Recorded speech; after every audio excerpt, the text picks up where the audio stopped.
2014 பிறகு மோடி ஆட்சி பொறுப்புக்கு வந்த பிறகு இங்கு இந்தியை எதிர்த்தோம், நீங்கள் இந்தியை எதிர்த்தீர்கள், நாங்கள் இந்திக்காரர்களை இறக்குகிறோம் என்று அஸ்ஸாம் பவனை உருவாக்கி, ஒரிசா பவன்களை உருவாக்கி, பீகார் பவனை உருவாக்கி, இந்த மாநிலத்தினுடைய தலைமைச் செயலாளர் அளவிலான அதிகாரிகளை நியமனம் செய்து குடும்ப அட்டை வாங்கி தருது, ரேஷன் அட்டை வாங்கி கொடுக்கிற பெயர்ல இன்னைக்கு ஓட்டர் அட்டையை வாங்கி கொடுக்கிறது, ஆதார் அட்டையை வாங்கி கொடுக்கிறது, இப்படி எல்லா நிலைகளிலும் ஆதிக்கம் செலுத்துகிற இந்தி ஆதிக்கத்தை போல் இந்திக்காரர்களை திட்டமிட்டு இறக்குமதி செய்கின்ற ஆதிக்கத்தை நாங்கள் எதிர்க்கிறோம்.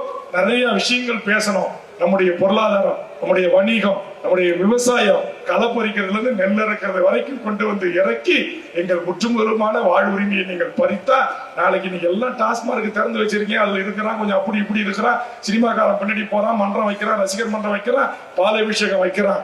ஒரு நாளைக்கு வேல்முருகனை விட இன்னும் ஒருபடி மேலே சிந்திக்கக்கூடிய, உழைக்கக்கூடிய தமிழரசர்கள் இந்த மண்ணில் உருவாகலாம். எங்கள் வேலுப்பிள்ளை பிரபாகரன்கள் இந்த மண்ணில் உருவாகலாம். ஆக இந்திய நாடே உங்கள் இறையாண்மைக்கு மிகப்பெரிய அச்சம் வரும், மிகப்பெரிய கேள்விக்குறி வரும்.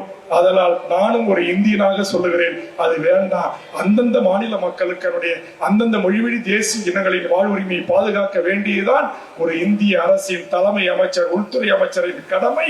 அதை செய்யுங்க.